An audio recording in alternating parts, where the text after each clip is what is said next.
questions, or you want it to people just raise their hands if they have questions, or we just take questions in the end? I think, I think since we're such a small group, I forwarded the questions to our chat, but I think we can just take open questions. Yeah, we'll go with the informal format. What do you think, John? Yeah, I'm okay with whatever. Sounds good.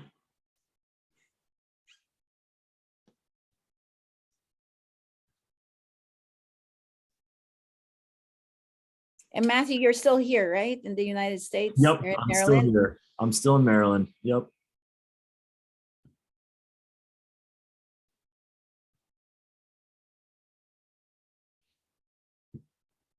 Are you third year? So I'm an interesting case. I'm in between classes. I was part of a group of casualties from the first year online where basically I had difficulty with passing anatomy. So I'm kind of in between classes right now and retaking that course. It's going better now, fortunately, but yeah. Yeah, it's hard. I can't imagine doing anatomy online. That was the biggest hurdle. Yeah. Anatomy by itself is hard to do. Having to do it online is like, I can't even imagine how you're learning anatomy online. YouTube. Anatomy Zone. Anatomy, yeah. I know there's a digital, like a digital cadaver. Yeah, it's pretty cool. Yes. They can like hollow out the organs so you can see the blood vessels and stuff. It's pretty cool. Yeah. Yeah, but I that's always been the biggest hurdle in medicine, anatomy. And I still cannot, but I did, this is not gross, but I did like working with the cadaver. It really helped me understand anatomy. Yeah, me too. It's there's a reason it's required, it really, you really get to know the body when you dissect it, right. But I think a lot of schools here, medical schools, even in the United States, are going away from even cadaver in anatomy. So, but it's a lot of just digital, which is again, I don't know. The digital models are pretty great now too. So yeah, they're very good and but it's old school thinking on my part. All right, I think let's get started. So Dr. Keon, go ahead and we can go ahead and get started. Sure. I know it's this hi there, I am Nally Keon. And people know me. I am I've been part and had been running the Young Alumni Development Program, particularly for UERM, for more than 15 years now, primarily as a response basically to the need to decrease the gap in terms of getting graduates from the Philippines, particularly in UERM, to be able to get them to adjust to the American healthcare system, and by doing that, getting them into residency. That's the main goal. So my experience, and my experience is trying to go into residency is now more than 30 years ago. I'm that old, but it's still, it was confusing, difficult, competitive 30 years ago. At that time, you were sending, there were some beginnings of the email and the web, the www. whatever, but we had to go, I lived in the Philippines then, I had to go to the post office and basically mail about 100 applications by postal service to 100 programs. And then, and I know things are definitely very different right now, but still the whole process of it being confusing and tiresome or just cumbersome is still there. And one of the biggest goals that we are trying to do right now, as it has been in this past 15 years, is really to make it more understandable for people who are planning to do their residency training in the United States, more streamlined. So I'm going to talk a little bit about just the program of what we've been doing. And then from me, we will go into the overview of just the process by John. Findley, he'll be discussing it. Then Kimberly and Gur will be talking more of their experience and how all this is just, and give you a lot more of the practical experience, and hopefully that will help you in terms of your application. Let me just open my slides, which I thought I did. Okay, then we will get there.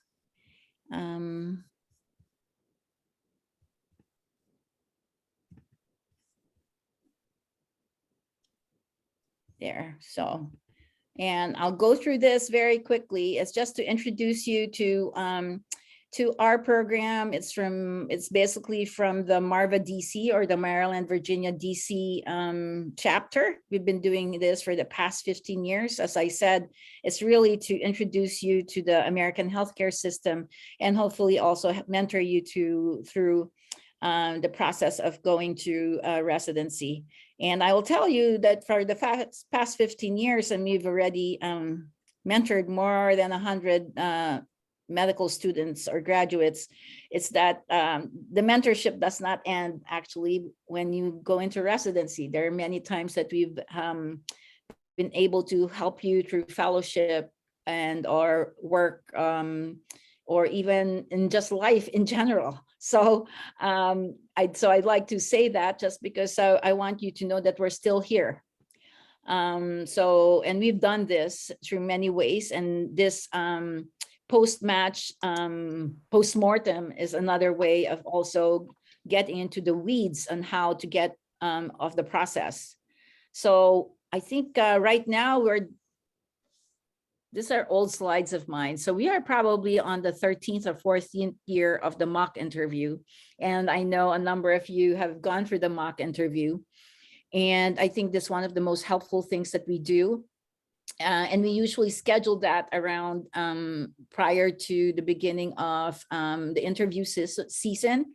We also have the Young Alumni Travel Grant, which a number of you have probably won, which is good. And it is open to any UERM medical student and graduate. And I know Matthew is going to be presenting this July in San Francisco. So it's part of the UERM national reunion. We have a reunion every year, and this year is going to be in San Francisco. Next year is going to be in Washington, DC. So I want you to apply for it. I'll talk into a little bit more details on what that is. And we used to do the speed mentoring when we were more on and face-to-face, but unfortunately we haven't been able to do that in the past 2 years.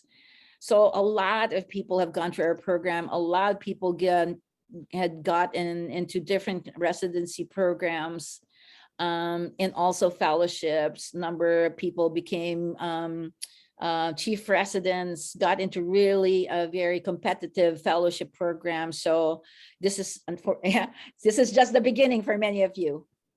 And a lot of very good institutions have been, we've been able to help people be placed in those institutions. So just as I said, we have the mock interview. We usually do this in a home here in Maryland or in Virginia. And although in the past 2 years during the pandemic, we've been having to do that online and virtual, and that was actually still very helpful because the interviews itself were virtual. So this is just some slides on that, on the different time, and just to show you that we're even involved in your future as you have build your families and all that. And then we do the speed mentoring, and the speed mentoring is something actually we do during the national convention. Since the national convention will be on face-to-face in San Francisco, we most likely will be able to do that. And this is when we go look at, because it's scheduled in July, we have an opportunity to look at personal statements and also look at your CVs. So that's hopefully what we will be able to do this July in San Francisco. And then I just want to tell you that there's the Young Alumni Travel Grant. It's a very generous grant. Each awardee gets about $500, and you get a free trip, a paid trip to wherever it is. So it would be a paid trip to San Francisco for Matthew, and he also has a hotel also for himself, a hotel room for himself. So it's really cool. So I am encouraging you to submit your research, a case. It could be your research during medical school. It could be a case during your residency. We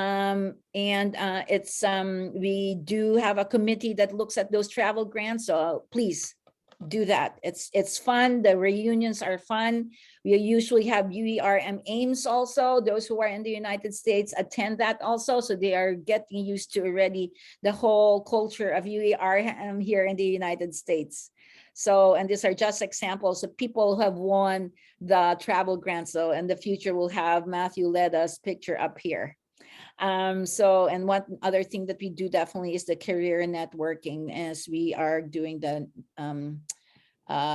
travel grants and the networking and also the reunions. So, and that's where I end. That's my email. If you're in the Facebook group, you know how to get in touch with me.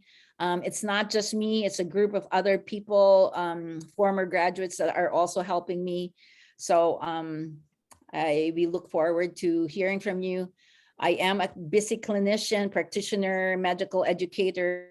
So if I don't respond to an email, just don't give up. You have to just keep on emailing me or sending a Facebook message. So don't give up. So I look forward to hearing from everyone. Okay, so I'll turn it over to John. To Dr. Findley. I should be calling you all doctors now. Thanks. So I made a presentation. My name is John Findley. I matched this year at Rush University Medical Center into a pathology program. I graduated in 2020, and I'm going to talk to you about my timeline and how I prepared for applications, and I'm going to give you guys some general advice. So I'm going to share my screen.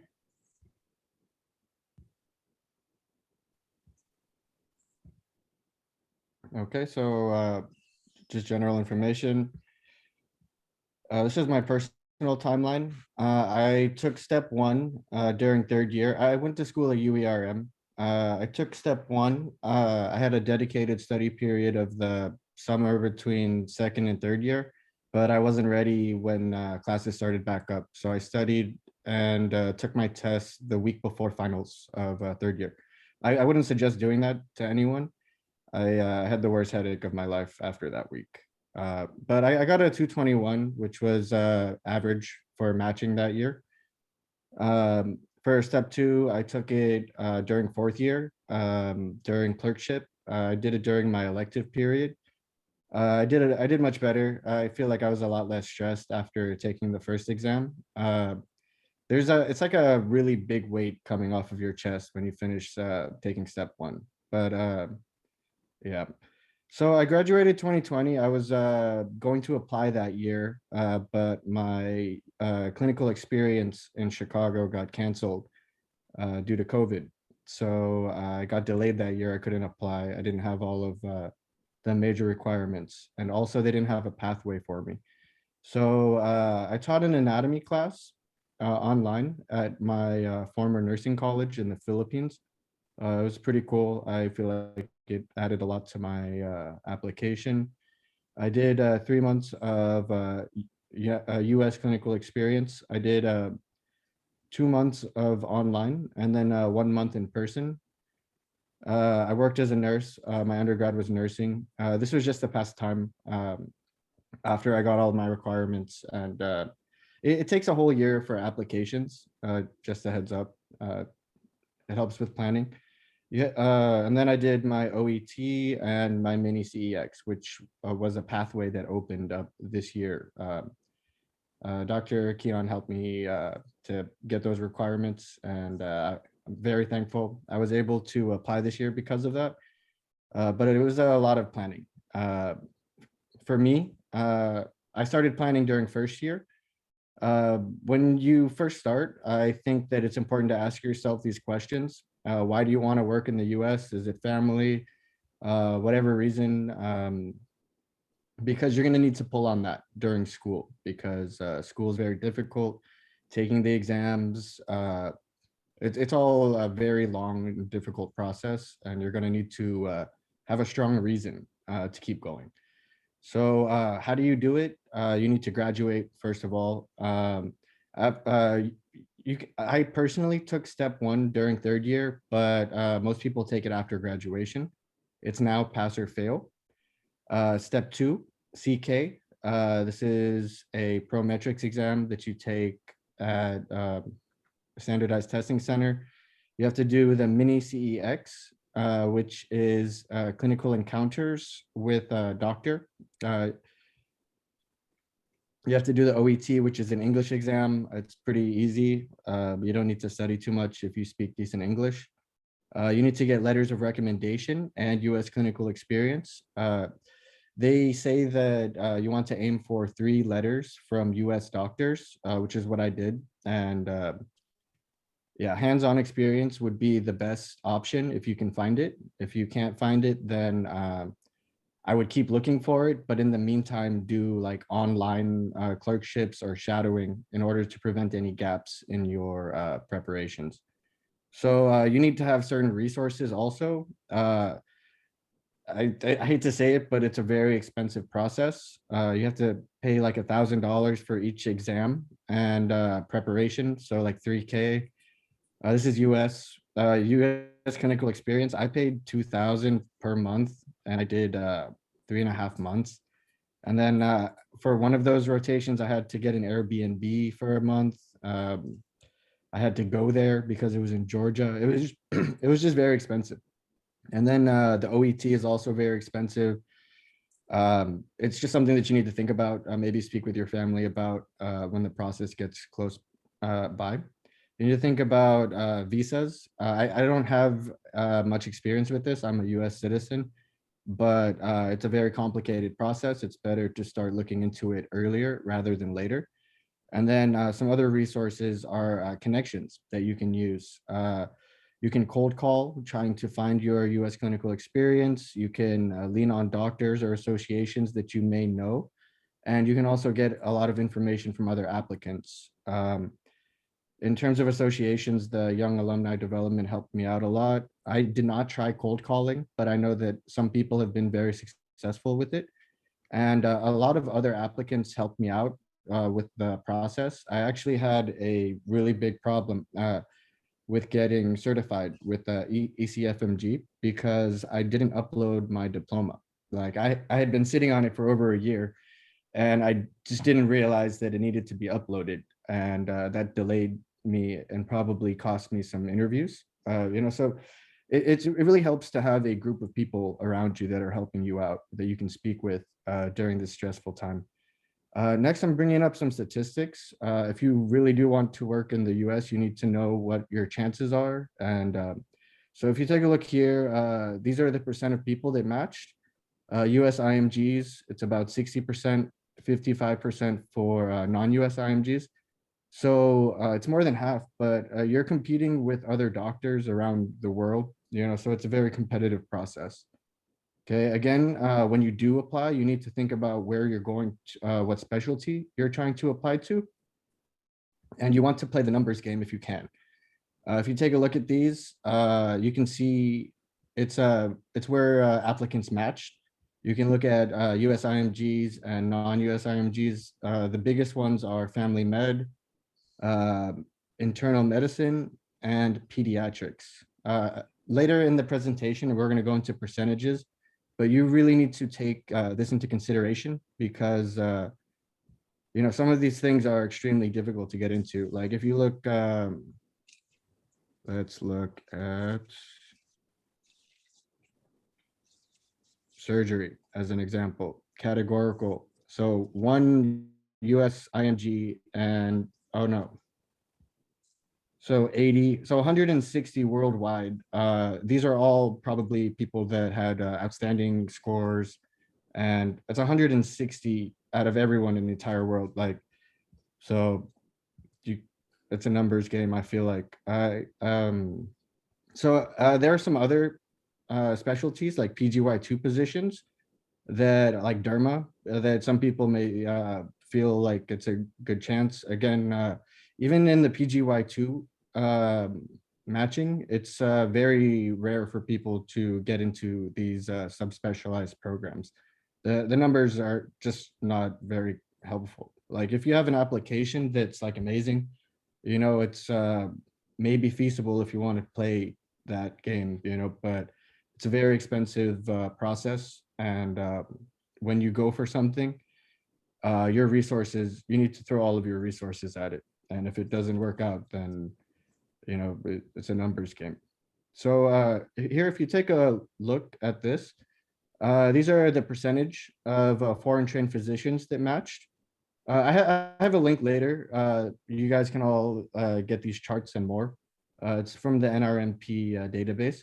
So, I mean, just take a look at it. 0% for derma, 2.4% for emergency medicine, you know, 178 out of how many thousand applicants. So family med, they have a large number of programs, but it's 16%, that's a lot of programs, you know. Internal med had the best percentages with 45%. I matched into, and then Pedia had the third best with 7.4. I matched into pathology, which is which is like 4%. But it's known as a IMG dominant type of specialty. So but it was very beneficial to me that I liked this program, you know, or this specialty. So some more numbers. So if you don't match, there is a SOAP program. It's like a match where it's a scramble to fill programs for people and programs that didn't match people. And if you look at the numbers, again, even in the backup match, the SOAP, the best numbers in your to play are medicine, internal medicine, and family medicine. So, I mean, you need to take all of this into consideration when you're building your application. And, you know, if you have an amazing application and amazing scores, you know, you can try for like other programs, but you need to be aware that you're playing a very risky gamble. Okay, so what's most important when applying? During my research, during first year and throughout medical school, I kept coming into these three things. Your step scores were the most important. Step one is now pass or fail, so that takes away from that. You may need to buffer your application in different ways, but you need to make sure that you're passing on your first try. It's a red flag if you don't pass it on your first, oops. If you don't pass it on your first try. You need to have US clinical experience and letters of recommendation from those doctors. This is the second heaviest part of your application. You need to have a US doctor vouch for you, you know, saying that you were able to perform the duties of a resident, you know, or someone, or a graduated medical student. I can't stress how important this is. Like I said before, I paid $2,000 for each month for 3 months, so 6,000 to get this and my letters, and it's a lot, and it takes a lot of time also because each program is a month. So yeah, again, time after graduation is also very important. The sooner the better.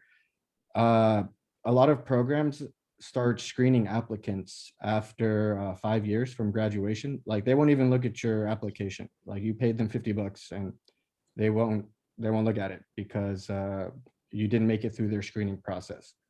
So sooner the better. In my research, this is pretty old. I found it, I think during second year, but there was a graph that showed the amount of people that matched in relationship to their years after graduation, and after between 3 to 5, like 1 and 2 were very high, and then 3 it starts to get a little bit lower, and then it takes like an exponential drop between 4 and 5 years. And after 5 years, then your application gets screened by a lot of people. So something that's important when you're thinking about pursuing the match is planning. You need a dedicated study time for your steps. This is your job, your job. You want to be a doctor. You're not getting paid to do it now. You'll get paid for it later, but you need to study, and you need to not be distracted. It's very difficult and it kind of sucks, but I literally spent like 3, whatever, that summer of second year doing nothing but studying, and then I still wasn't ready. I imagine it's a lot easier to take the exam after you've already finished all of your classes, because during third year, a lot of the stuff that they taught at UE was related to STEP. So you need to use assessments regularly when you're studying, because the assessments are very accurate. And like I said, you don't want to take this test and not pass. It looks very bad on your application. And then again, rotations are 1 to 3 months. I did 3 1-month rotations. And then you want to aim for in-person if possible. You need visas, housing money, food money, travel. It's a long process. So different tips for when you are applying. You should make a decision on what specialty you're going to apply to, and commit to it, because you can focus your energy in terms of creating your application. You can focus your letters of recommendation by getting physicians in the specialty that you would like to pursue. You can create connections through different associations, or even the doctors that you meet during your rotations. Some of the places that I interviewed actually knew the doctors that I had rotated with, and I believe that was very helpful. It's very good to know people, doctors in the US when applying. So you should avoid any red flags as much as possible. Delayed graduation is a red flag. Not passing exams on the first attempt, greater than 5 years since graduation, and large gaps in clinical experience. You want to avoid these as much as possible. If you do have any of these, it's not a deal breaker, but you do want to build up your application in other ways, and have a good explanation for what happened. You want to get good USC, because like what I said, the doctor that you rotate with may know other doctors. The letter of recommendation is a vouching of someone who's in the field. It's very important. I cannot stress this enough. You need to get USCE, and preferably 3 letters, and if possible, in-person experience. When you're getting your US clinical experience, it's very nice because it also prepares you for interviews. If you have a memorable experience during your USCE, you can talk about it during your interview, and it makes it seem like you're someone who's already in the field, like you belong in the program. So as an example, I diagnosed a carcinoid just looking at it, and I was really excited about it, and I talked about it, and I feel like it really helped me in matching, just having personal experience in the field. So tips for interviewing, like Dr. Kian was saying, practice is very important. They hold a practice mock interview, which is very important, or very helpful. I went to it this year. If you don't speak English very well, you need to practice speaking English. When you're interviewing someone, they already know that you're qualified for the job. Once they invite you to the interview, you need to be able to speak with them and show that you would be a good coworker with them. And being able to converse fluently is very helpful. Practice also helps to decrease nervousness. And the most important factor is that you get feedback from the people that you interview with. So it also helps to research the program or the panel of the people that will be interviewing with you. One of the places that I interviewed with, the program director had actually recently been on a podcast, and I was able to talk about that with her. I was like, oh, I heard you on the podcast, just because I Googled her name. and then listen to the podcast, and that's something that's very helpful. I feel like when you're meeting someone for the first time. So I researched one of the people at the program that I matched with also, and he had a bunch of journals about teaching and helping other underprivileged people with learning and outreach programs and stuff. And my personal experience with teaching in the Philippines or online really helped me with that also. So I feel like there are different ways you can get to know these people. You only have 15 minutes with them usually. So if you can get to know them a little bit better before you speak with them, you can make that 15 minutes more valuable. So these are the links that I used to get the chart data. This is the one with the main analytics, these charts, but I just want to take a look at this one right here. This one is really important. It's the charting data for IMGs for 2021. So, excuse me. So if someone in the chat could just spit out like a program that maybe they're interested in, a specialty. I just want to show you guys the different data that you can get from this. It's very helpful.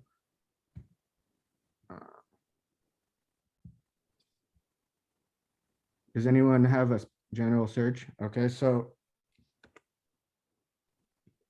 you just search, type in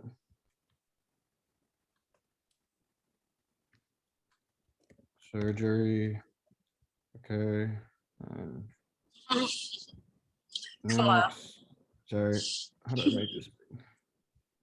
Okay, so you can get all of your data here. This is saying how many people ranked other specialties in surgery. So most of them who matched only ranked surgery, like they were fully committed to their program. Very few had a backup, and anyone who had more than one backup pretty much didn't match. Okay, so like committing to your program or your specialty is, I believe, fairly important. So these are contiguous ranks. This is basically how many programs you've ranked in this specialty before ranking another one.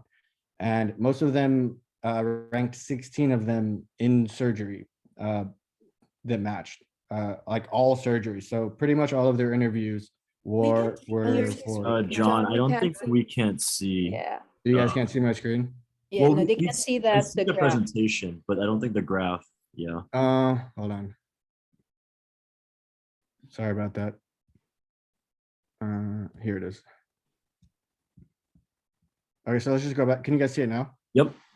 Okay, so when you do the search, general surgery, they have packets for every specialty, and it's very helpful. So these are the general statistics, the mean contiguous ranks. And that means these people ranked an average of 8 general surgery programs before ranking something else. They were fully committed to it. Their scores were average of 237. So if you have like a 221 like me, I don't think that I should be applying for this. All right, it doesn't, this is the average. If you have an amazing application in other ways, maybe you want to play that game, but I personally, with my score, I would never apply for this if I wanted to do surgery, which I don't. But so it's important to get an idea of what's required before applying to a certain specialty. And this PDF or link that I shared is very helpful in that. So again, like it's literally broken down into charts. So probability of matching based on your contiguous ranks. So the higher it is, the more committed you are to your specialty. And this is the same for every, like if you look at another specialty, you'll see the contiguous ranking goes up it increases your chances very much. And then you can see how many match with this score. So yeah, it's very helpful. I think that you guys, anybody who is planning on matching would benefit from looking at these charts. I hope my experience was helpful and the information I shared was also helpful. Does anyone have any questions for me?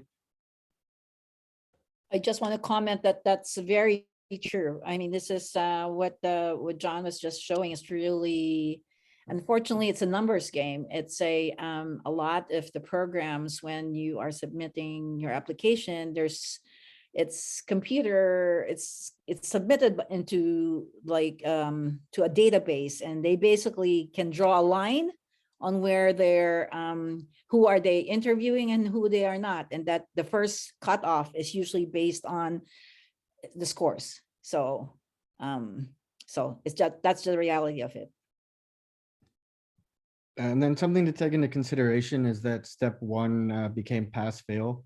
So I believe that building your application in terms of extracurriculars or getting an amazing step two would probably be the best line to try and get to go through. Step one used to be the most important, like the heaviest weight. It's kind of a big deal that they made it pass fail. Yeah, so I'm done. I'm gonna pass it on to the next person. Yeah, thanks, John. I'll introduce the next speaker. Also, guys, John, I forgot to do his intro. John's currently based in Concord, California. Definitely enjoying his time off right now with match pathology. He enjoys disc golf and weightlifting in his spare time, and was a proud member of AIMS during medical school at UERM. So thank you, John. Next, we have Kim Cachera up. So Kim is a US IMG or US. She's a hybrid. Kim was born in the Philippines, studied there until her first year of high school. Then she immigrated to the US. She entered 8th grade, completed high school and college in the US before coming back to the Philippines for medical school at UERM. She was part of the class of 2017 and was a proud member of Alpha Phi Omega, International Service Sorority, and Multi-Sport in UERM. She matched a family medicine residency in Iowa. So Kim, take it away.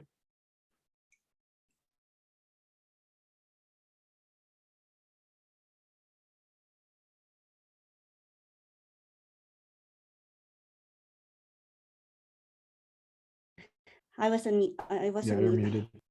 Hello, so my name is Kimberly. I'm from class 2017A, and I'm mostly going to talk about my journey so far in and the life lessons that I've learned.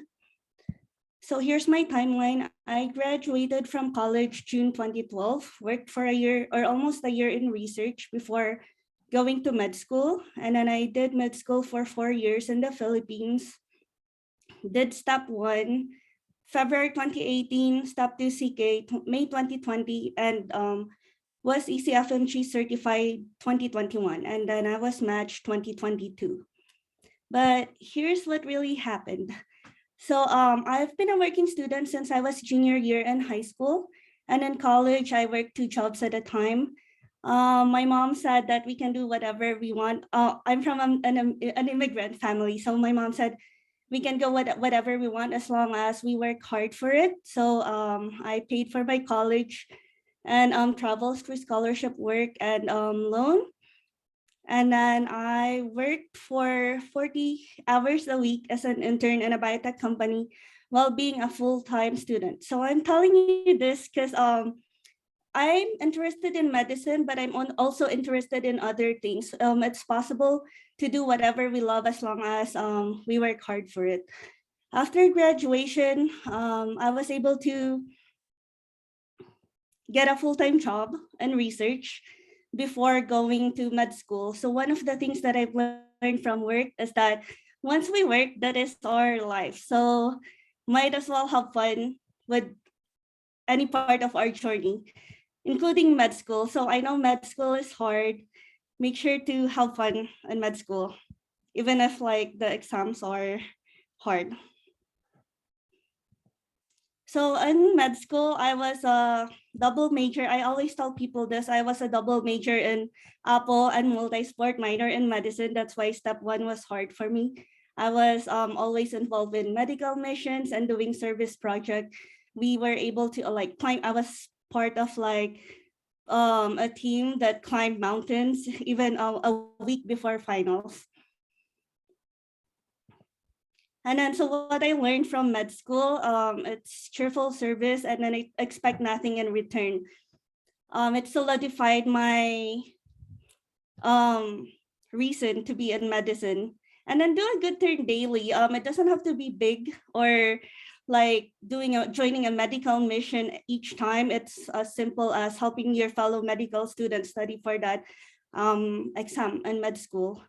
And then multitasking, because I was at one point in third year, I was a president of APWA and multi-sport and minor in medicine. I'm glad I passed that third year. And one of the things that I've learned in med school is that if there is a will, there is always a way. It's one thing that will help me in my future USMLE journey. So for after graduation, I went back to America, and then for my step one dedicated time, I did 7 months. Took me a long time because after I read the first aid, I was like, oh, what is this? I don't know anything like that I just read. So if you're having a hard time with the first aid studying for step one, you're not alone. But it's doable. I hope to share not just my life lessons, but also hope if I was able to make it, so can you. So for step one, after I studied for step one, I've decided to work for some time because I thought step two CK was going to be easier, but it turns out that working full time and studying for step two CK was hard. During that time, I also failed step 2 CS. There was step 2 CS that time. There was still step 2 CS that time. I worked for a year and 6 months in research before deciding to just dedicate my time for step 2 CK. After I passed my step 2 CK, COVID happened. And for a while, I was in limbo because I didn't do PGI in the Philippines. I had three options. Should I do PGI? Should I do OSCE or work? And what ended up happening was I worked and did OSCE in America for some time. And while I wait for another alternative for step 2 CS. And the next year, they finally came out with a pathway for me. Since my pathway was the mini CEX and OET. It's for people who didn't do PGI in the Philippines or wasn't licensed physicians in the Philippines. And then I was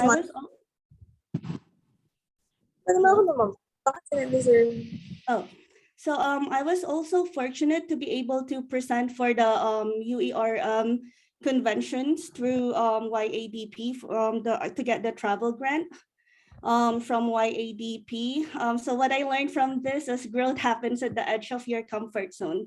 I'm not really very good at public speaking, but it's good to apply to that scholarship because it pushes you outside your comfort zone, at least for me. And you're able to connect with other doctors. It's free food, free board and lodging, and you get to meet all these doctors and listen to all this to their stories. And did I mention there's free food and board and lodging? Yeah. So I matched March 2022. My step one was 207. My first block ever for UWorld is 20%.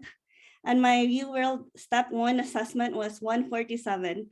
So I'm telling you guys, if you guys can understand Tagalog, it's called ginapang ko ang step one, meaning I crawled to pass that step one.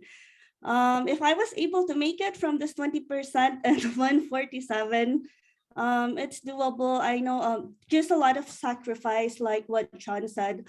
I gave up Facebook, I gave up social life, I just studied and then studied for step one. And then for step 2 CK, I got 233. Step 2 CS, that's a red flag for me. And my year of graduation is 4 to 5 years.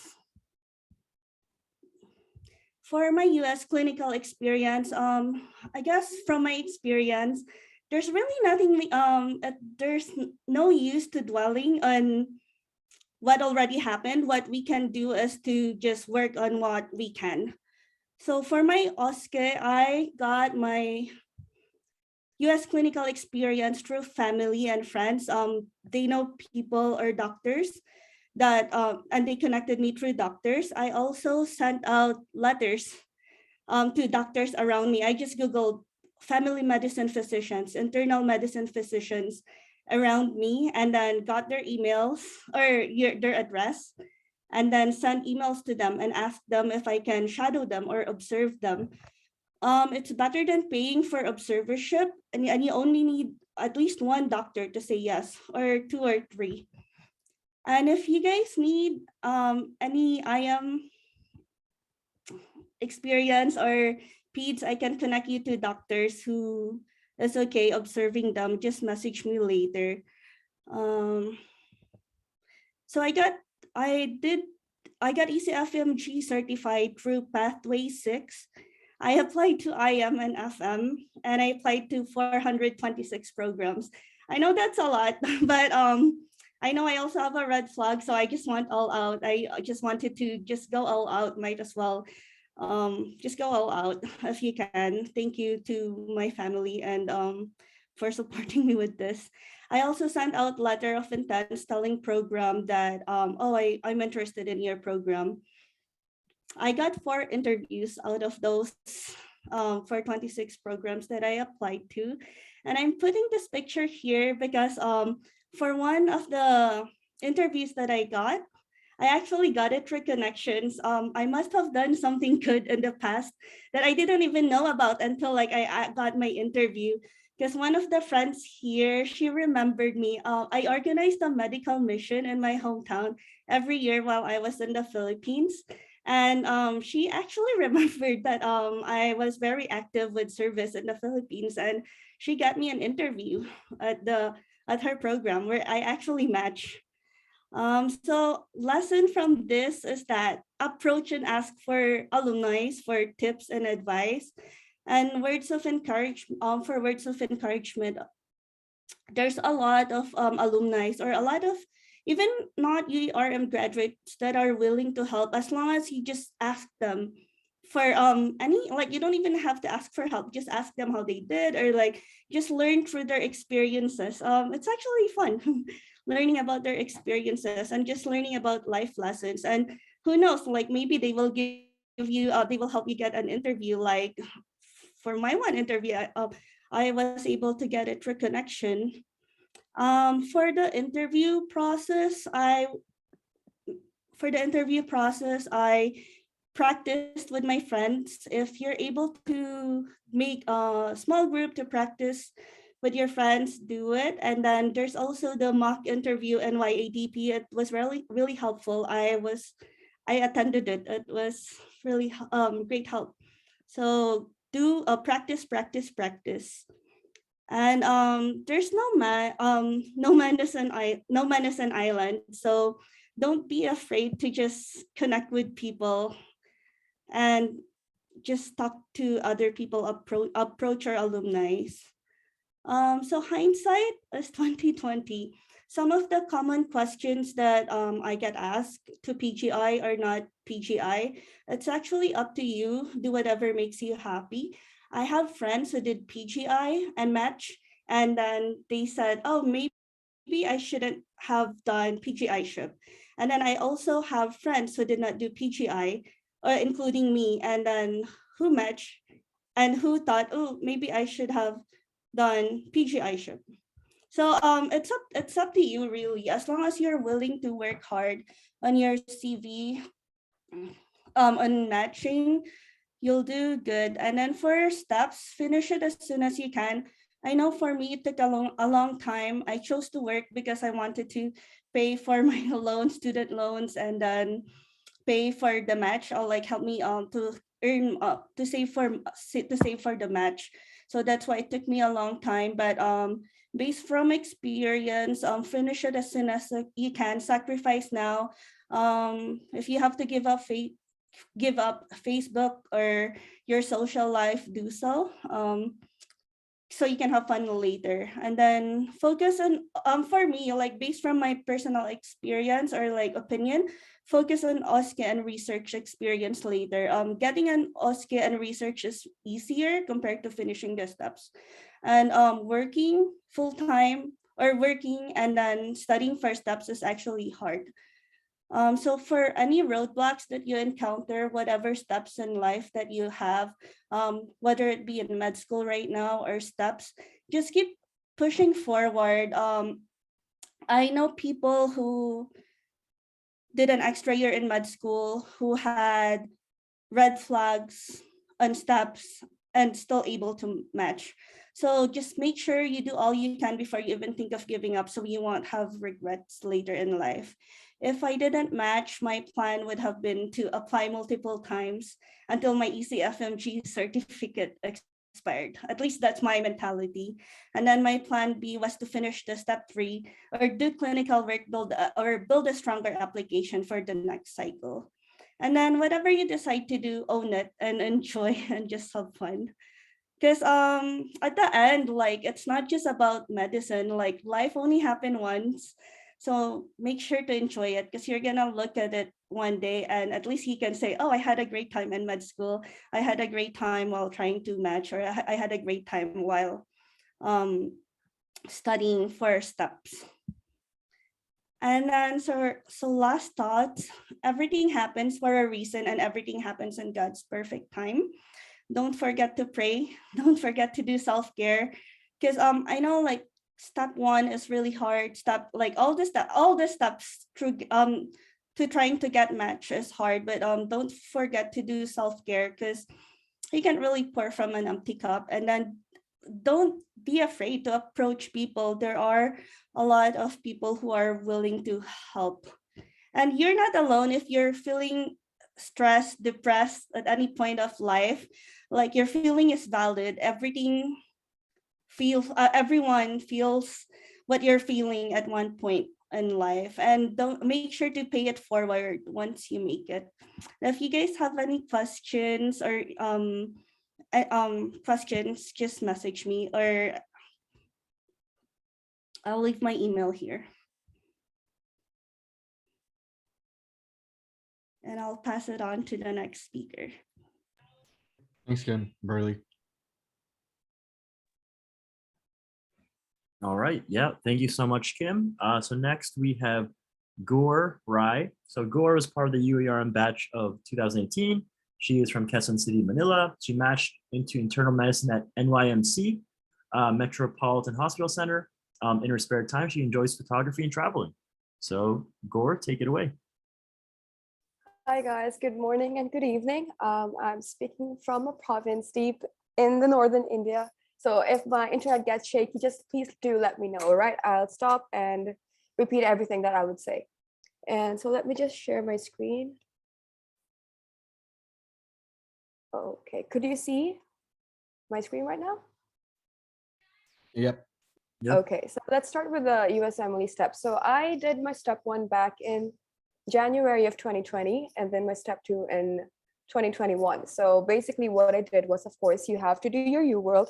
At first, I tried doing what everyone was saying, that you should do it in a random order and in a timed mode. I did that, and I was stressed, and I used to break down every other day because it just gets too much. So I then did the entire thing over to tutor mode, and I did everything system-wise, and then I supplemented that with first aid.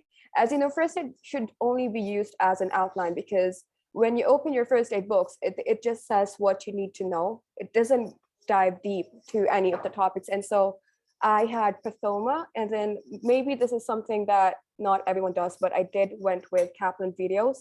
Before the pandemic, the prices were not that high, but I've checked recently, it's too expensive, so I don't think it is worth it. But I would still suggest it if you guys really want to have a deeper dive into the foundations of biochem, immunology, and neuro, because for me, these 3 subjects were really discussed amazingly in the Kaplan videos. And as for pathoma, I believe in the Philippines, you already have a what do you call that? A Xerox copy of the book, but I would suggest to watch the videos, because by watching the videos, everything is just more entertaining and you just have a greater grasp at the knowledge.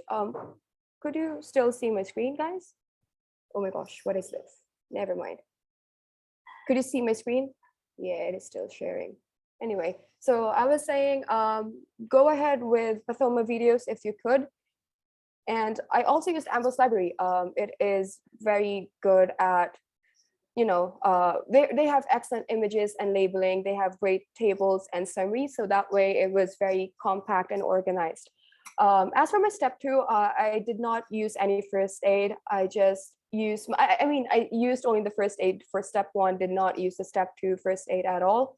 I stuck with UWorld because it's the holy grail for the step exams, and then online med ed videos. Guys, it's for free and they just explain everything very well. They do a brief background of a topic. They would give you the diagnostics on how to diagnose a disease, and then would further explain the management and how to prevent a particular disease. And I also did Anki cards because it was suggested by a close friend of mine. I only got to do it for the last month before my step 2 exam, but I tell you guys, it did gave me a huge jump in my scores. Like all of my assessments really improved. So I would definitely suggest doing Anki cards, but I also believe that it's not for everyone because you really have to do it every day. Otherwise it will just pile up. So what you guys could do is download the app. It's just called Anki, and then Google Cheesy Dorian. It's a pre-made app that is available, and I believe there are more other sets, but just find the one that is good for you. For me, it was Cheesy Dorian, and I also had my own cards where every subject that I was weak at, I made a card of it. And routinely every morning when I start my study session, I did cards religiously during the last month before my step 2.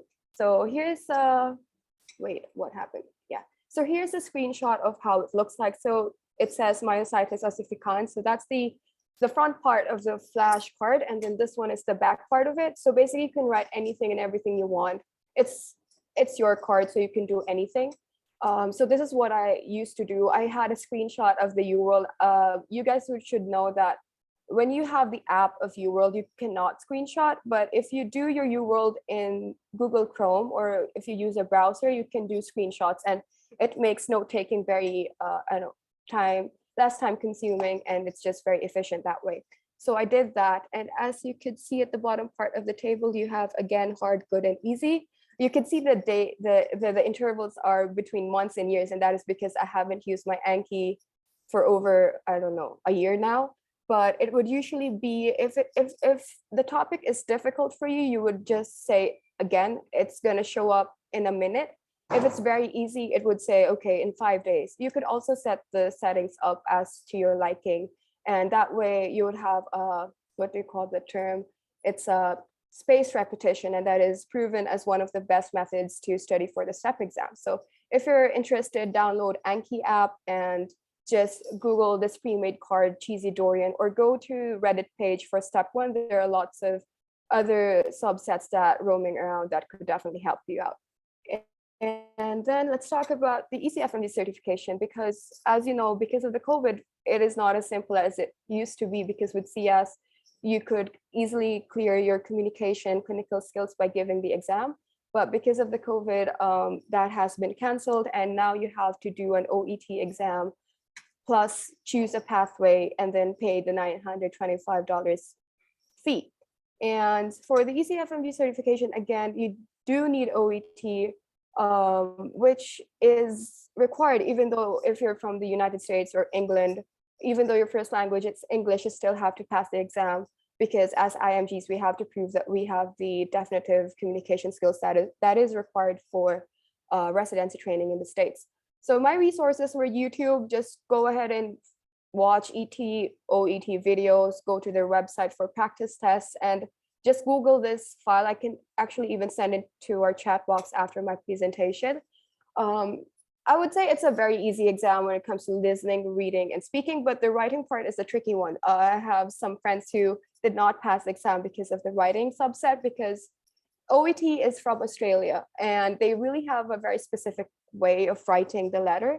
I know we all do lots of referrals during our clerkships, but things are quite different when it comes to the scoring of the Australian system. I don't know. So what I did was I just practiced using this Google 50 writing, this PDF file. This was really worth it because it was for free, and it really practiced my skill, and then watch YouTube videos. So that is something that I would suggest, to practice your writing subset, even though the passing score has been reduced to 300 this year because it was relatively difficult for IMGs to pass. So that is my tip for that. And then let's go with the pathways. As we all know, we have to choose a pathway nowadays. And most of my colleagues go with pathway 1 because they're all already licensed in another country. For example, for us, it's the Philippines, right? But for me, it's a whole new world because I was born and raised in the Philippines, but I'm not a Filipino citizen. And as a prerequisite for the local boards, you have to be a citizen in order to take the exam. So for me, I had Pathway 6, which only came last year, and it is the one that is called the mini CX exam. But I also researched that starting January, I mean, early this year, this Pathway 3 is approved for the Philippines. Now, every school that is accredited by PASCO or CHED can go with Pathway 3. And all they need to have is to be graduated on and after January 2021. So that is the only deal that they have. But if you are an old IMG, or maybe not even old, if you're from 2019 or 2020, you still have the mini CX pathway to go to. I just want to briefly mention how the mini CEX pathway is. So what you need is, you need a minimum of 3 doctors who would observe you and evaluate you rather in 2 clinical encounters. So one doctor can only evaluate you for 2 clinical encounters. So you have to have a minimum of 3 doctors. And this can be in any field. I did mine in OB, pedia, and internal medicine. And I messaged our college secretary in UERM, Dr. Quinones, and she was very kind enough to organize a mini CEX exam for me. I was the only student who did that, and I'm eternally grateful to her and to UERM for, making this exam possible. And yeah, but I could also suggest that you could reach out to your professors, but make sure that they're not your relative and they shouldn't be compensated at any cost, because that is something the ECFMG is pretty strict about. And make sure that they have a minimum of 5 years of a licensure. And if you know anyone, reach out to them and just get 3 different doctors, and they would evaluate you on different clinical encounters. So that is something I really wanted to share, because during my time, I was really confused, and I hope that someone would be, inspired, or maybe even not inspired, be educated with what I've just recently said. And again, I am family med, pedia, or OBGYN cases are allowed, and everything should be in person, nothing virtual.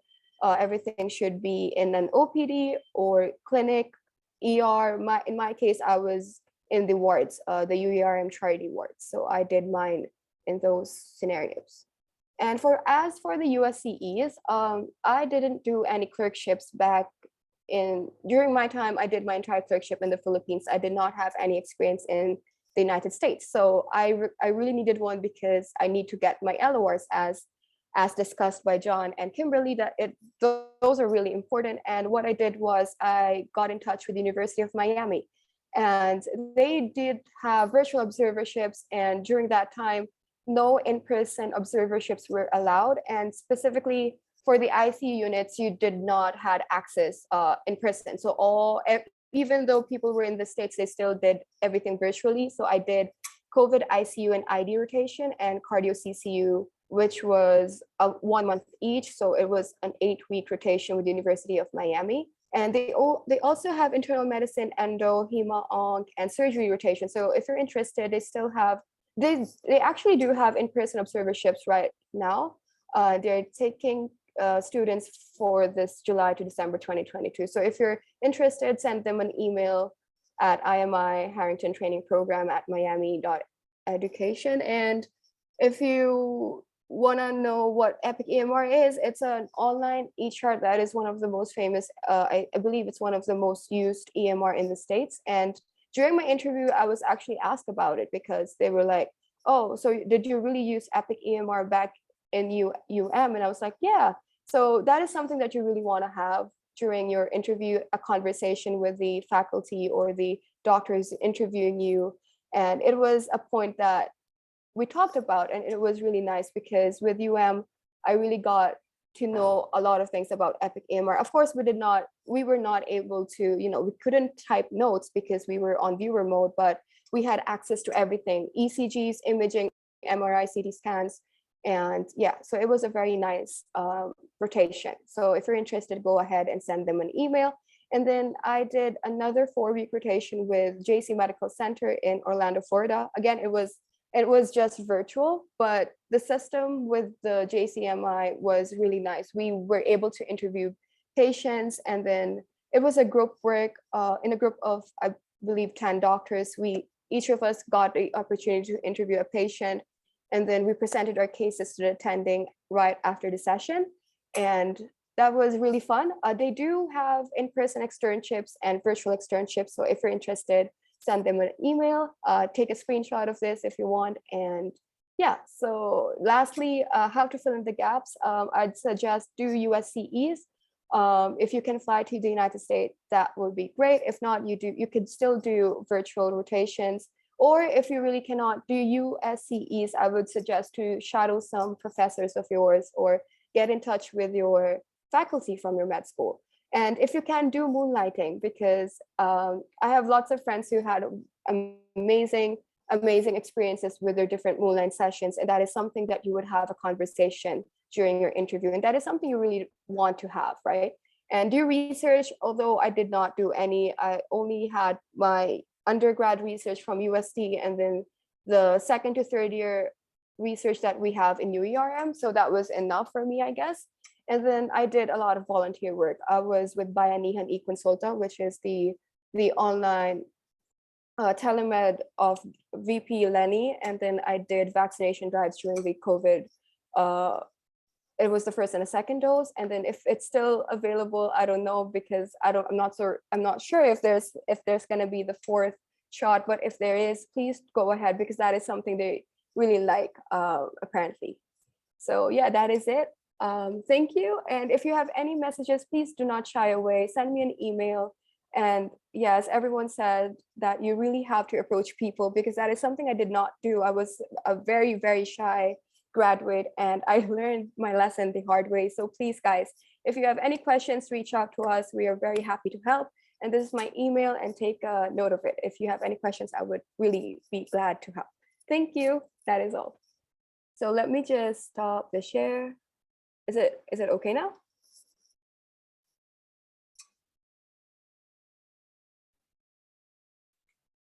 Yeah, thanks so much, Gore. So I think that is that ends our main webinar portion, and now we can move into the Q&A. So feel free to post any questions in the chat. And if there are no questions, we can alternatively read off of the questions that were submitted.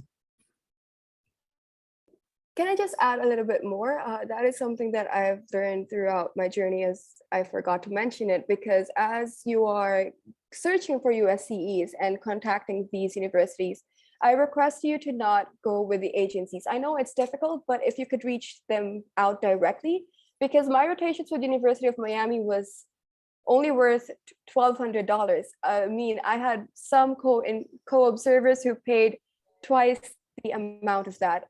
They paid $2,400. Literally half the price.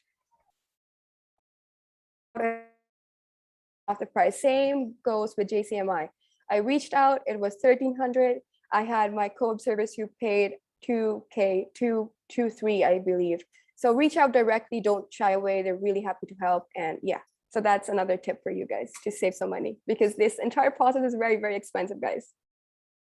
I will speak to that. I don't know if it's exactly what, again, I don't have too much experience yet, but I don't know if it's the exact thing which Gore is touching on. However, I did see that some rotations are listed on AMO, but then I think if you go directly to the school's website, you might be able to find the same listing. And if you reach out directly, you might be able to find the lower fare. So definitely do your due diligence, reach out on both sides. And if you can obviously get the lower rate, then by all means.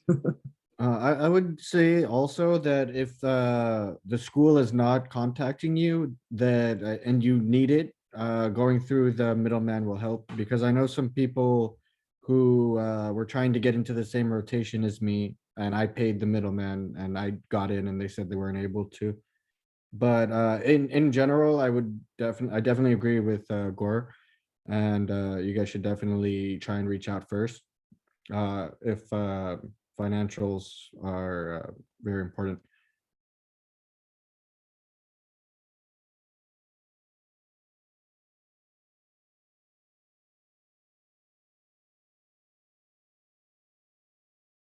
I think we lost John. I'm here. Oh, Can you yeah, guys- yeah. Sorry. Sorry, I just cut off. Yeah. Okay, so I think a question from the chat box, or the first one was, how did you all prepare for the mini CX exam? Any recommended resources such as the first aid step 2 CS book? Gore, maybe take this one since you spoke about it in your presentation. Yeah, so what I did was I went with the UERM reviewers. Remember those, the ones we have from, I believe my batch used batch 2016's reviewers. And then I just reviewed that for PD because I had to do PD and OB, and that is something that I'm not doing. I was not interested at it. It was so difficult. So I just went with the 2016 reviewers. I believe if I still have them, I would love to send it to you guys, but that is what I did. I did not open the step 1 reference book that you've mentioned here in the chat box, but yeah, I just stuck with my history taking skills that I know, and then the PE, of course. And then I can remember the mistake that I made, and I could tell that I did this mistake in PD and IM, and I'm really so mad at it, but it happened. So when you do abdominal examination, what is the first thing that you do? You have to bend the knees of the patient. And that is something I did not do. And I could see the grimaces in the faces of our consultants. So yeah, just pay attention to those little tiny details because everything is being evaluated as you do the mini CX exam. So yeah, that is all that I could share. Can I add to that a little bit? I believe that the mini CX is more of like you need to convince a doctor to let you see their patients and not pay them. So it's usually going to be someone who has a reason to try and help you.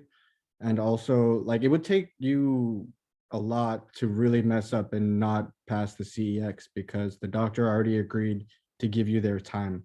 So if you really did mess it up, then the doctor would probably just ask you to do another one and have you do it correctly right after. I wouldn't take failing your CEX as a serious problem in applications, in my opinion.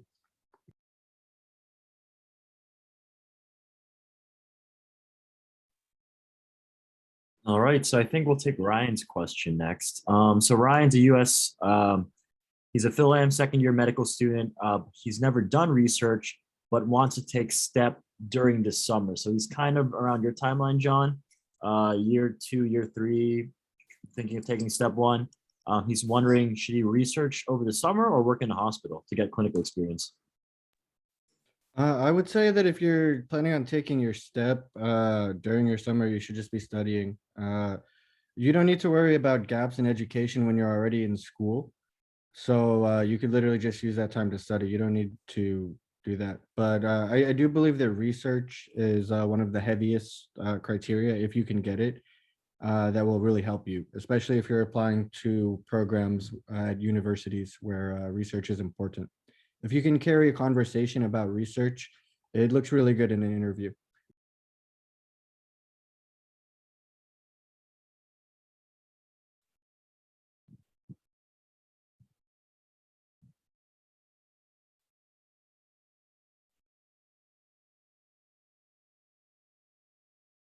I actually had a question.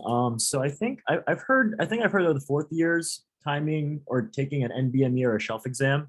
Um, uh, I guess I'm kind of curious, like how the NBME or shelf exams kind of go into play. Is that something you take before step 1, or is that something you take after step 1? I have heard various things too, because I've also have like some 4th year medical student friends here school in the US who are currently taking their NBME and shelf exams. So I guess what role do the NBME shelf exams exactly play, and when should you be looking to take them?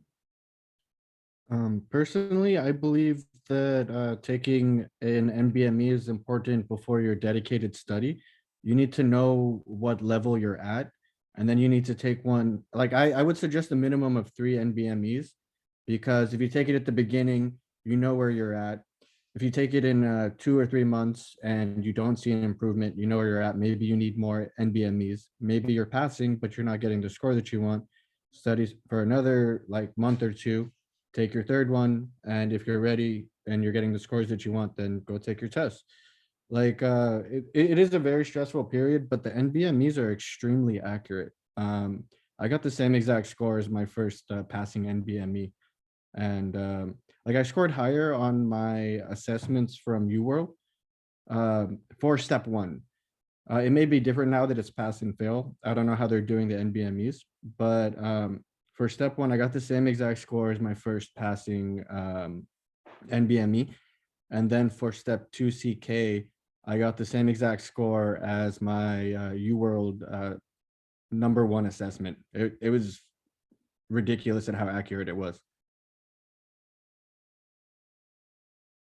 Yeah, don't waste your NBME if you're not ready to go and dedicated, I think.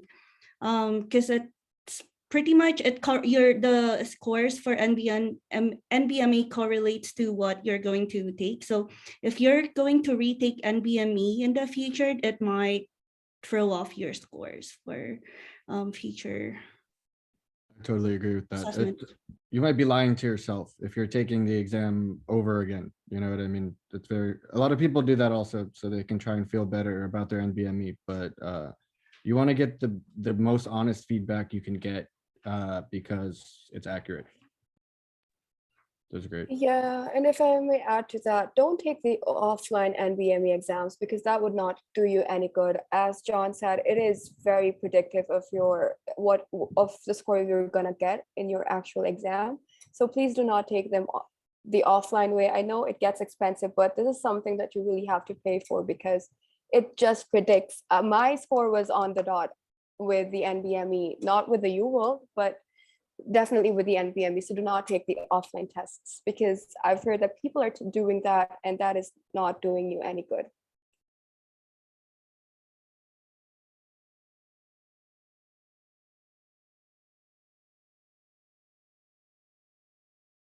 Yeah, as the chat box is saying, Chun Wei Pan is saying that it's not similar. It is not similar at all, but the predictiveness of the NBME is just amazing. I don't know how they do it, but they do get it on the dot. As to UWorld, at least in my experience, the UWorld is really similar. The UWorld sim exams are really similar to the STEP exams, but the predictiveness of it is not as strong as the NBME exam. So that is another thing that I would love to share. I agree 100%. It's amazing how predictable the MBME really is. Yeah, it is. And try to take it like 4 weeks prior to exam. Like do one NBME every weekend. That is something what most of my friends did. So that is another thing that I would love to recommend. And try to take the recent ones recently because they're in a numerical order, right? The ones that are NBME 5, 4, those are the old ones. And you may see the trend that you're doing actually good in those because those have been already covered in the first first aid and the UWorld questions because those has been those are the old questions. Just stick with the recent ones, I would say. I think another suggestion that I'll give is you can actually save two and then stack them and then try to simulate the real deal is because your exam is going to be very long on your day. That's what I did for like the week before my step one. I stacked the last two NBME together and then I'll just sit through it and try to really hammer it out in one session, like simulate the real deal.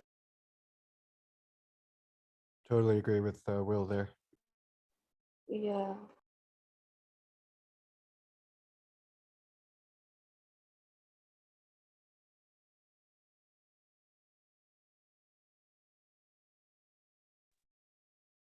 Do we have any other questions by any chance?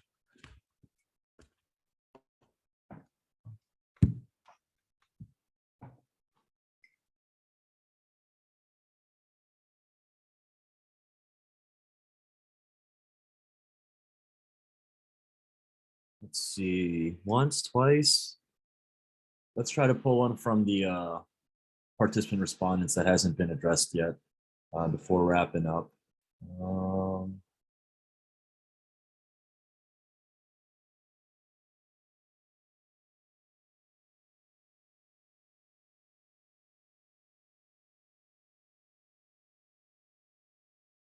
let's see, we've talked about mini CX, we've talked about USC versus research. Okay,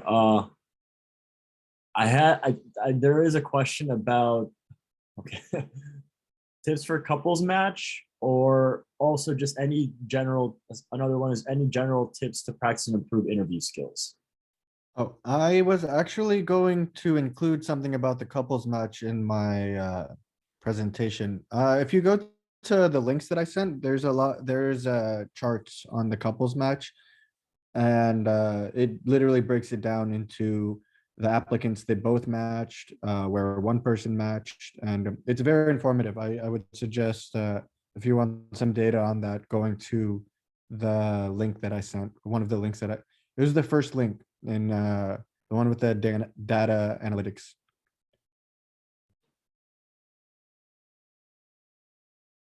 Thank you, John. And I think for like the interview preparation, like I went to like a couple of interviews during this past season. I think one really important thing for me was to have like a theme, like maybe 3 things that you really want to stand out to your interviewer, that, you know, end of the day, that's the only thing they're going to take away from you. Like they're going to be interviewing a bunch of people, and then you want to have maybe 3 major points that will strike them. Like when they go back to their room, they're going to be like, oh, I remember this guy likes photography and he came from the Philippines, whatever. That was my kind of approach to these interviews. So I thought that was really important. And actually my program director, like when we had our meeting, he's like, oh yeah, so like she mentioned me as like, you know, the guy that likes to take photos and, you know, whatnot. So I think that's really important. And I think for the interview tips also, on the very first interview that I wanted, I was so nervous, but I've learned that just be yourself, and what Will said, make sure there's something that strikes out, that makes you stand out on the interviews, and then practice with your friends and go to the YADP mock interview. They really help. They give you feedback on how to improve your what about me, or some curveball questions. At least you'll be prepared for your actual interview.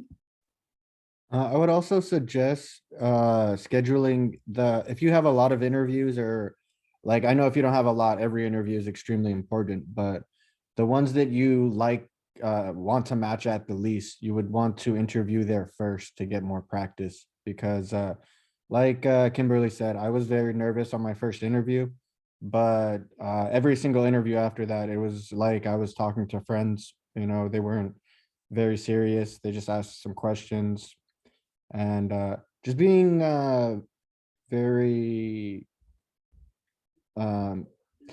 being able to hold a conversation is very, very important, especially when you're interviewing someone, because if they can't talk to you during an interview, they can't talk to you in the everyday. You know what I mean? Yeah.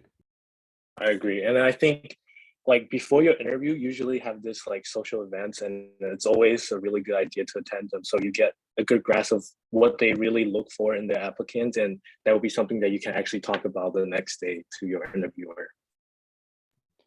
And then And oh, sorry, go ahead. oh, and if you're really nervous, instead of saying, oh, I'm nervous, just say, oh, I'm excited. It's the same thing as being nervous, but you're excited. And if there's a choice between a virtual interview and in-person interview, if you can afford it, try to go to the in-person interview. At least it will show that, oh, you made more effort, and then you'd be more, I guess they can remember you more. And then I would say, don't forget to smile, guys. We from the Philippines are known to be the ones who have smiley faces, and that is something that strikes out apparently. And just have a smile, talk with a smiley face, and that is something that would definitely strike out. I definitely believe in that. Something that I like to do is think of all of them as your friends and future colleagues. You know, that's what you want them to be. So if you go in there thinking, hey, these are the people that I work with, you know, it's not nerve-wracking at all. You know, you just have a nice conversation, answer some questions. It's just an interview with your friends, you know. Yes, and we try to schedule the mock interview usually in October. If it's really hard, probably in November, but definitely before the season starts. I agree with the number of comments that were raised. One is schedule the least likely programs that you most likely will rank in the beginning. Use that as practice, and then the later ones that are the ones that you really like. Not only that you're more seasoned as an interviewee, but also it makes you stand out a little bit more. Just because during, of course, during rank, because we do have rank meetings, and then that's scheduled probably a month before we submit, because committees also submit our own rank order. Of course, the ones who we remember the most are probably the ones that we interviewed later. So that's one. And then I think there was another comment about trying to really just have your elevator speech, which is, as was mentioned, it's your five sentences where you can really just, whoever you talk to, you can really just spit out who you are. So practice that. That should be your no-brainer thing to go to. But we look forward to seeing most of you in October, November. So there's a question here about doing USCEs later during this rotation for this application. You can even write in your application USCEs that are planned. So if you have a USCE, I know the deadline is in September 29. You can, if there's a space there that you can put there, planned for November or December, or October, November, just put it out there, and you have an opportunity also to update the people who are interviewing you of the USCs that you will be doing. So, but also don't do USCs just for the sake of your CV. Do it because you want to learn more about and prepare you more for the clinical, your internship as well. So. In regards to the question about is it too early, too late? Just as a heads up, USCE didn't open until like even online until like January or February, and then applications opened in September. And everyone who was able to match this year, unless they had USCE from previous years, were able to do their 3 months. I got my 3 months in between February and September, and then I know some people who got it in even earlier because they knew people where they could rotate. And yeah, so it's definitely not too late. You can literally do USCE back to back, like if you can schedule it. But it takes 3 months, ideally.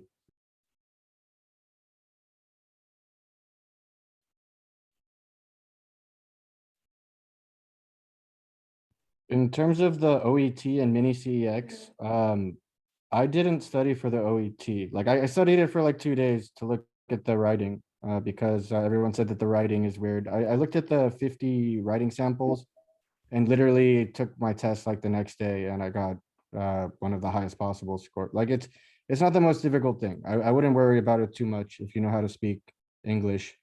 And the only thing would be the writing, is what they talked about earlier. And the 50 writing samples, I got like an exact replica of one of the first 8 on my OET, and it was extremely simple. In terms of the mini CEX, again, you have to do something really bad to that doctor who already dedicated their personal time to allow you to come see their patients in order for them to not give you a passing score. Like, I just don't see that happening. If anything, they would ask you to repeat it and then give you the score of the repeated one, is how I would see it going, personally.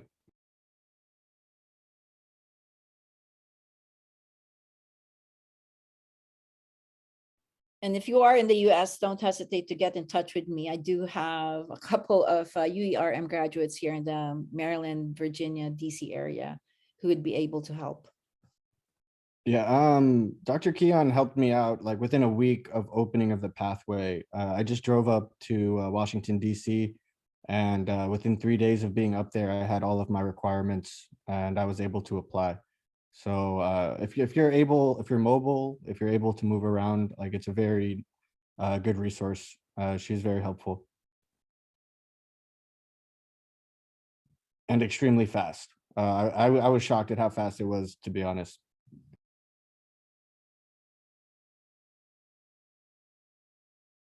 And it's goes back to what was mentioned, I think, by Kimberly about networking.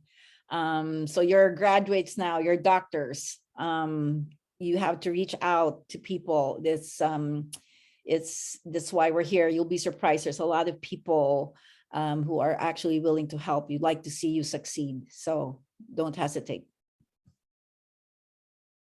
We've been there before.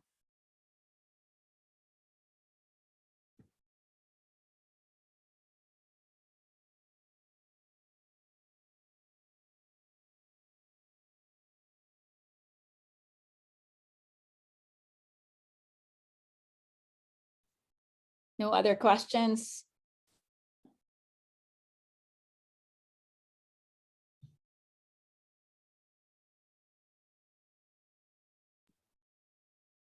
Interviews begin usually the week that you turn in your applications. I got one within like literally the next day after I opened up applications. I was really happy, but then I didn't get another one for like a couple months, which I kind of wish I didn't get that early one because then it made the next couple months like really stressful. But then they started trickling in. I got 5 interviews, but I only applied to 60 programs because pathology is they don't have as many programs, and I didn't want to apply in New York also, so it took away a lot of options for me. But yeah, you can literally get interviews the day the applications open though. Like multiple people that I know got really good interview invites on the first day if your application fits all of the right buttons. So regarding that application deadline or when it opens, I would suggest everyone follow that and get everything in on September. Is it September 29 for this year? Get everything in by September 29. Remember that you are competing with how many applications last year? 10,000? I don't know, but probably around that number. So, and there's a lot of very excellent, good people out there applying. So it's really, you really need to make your timeline.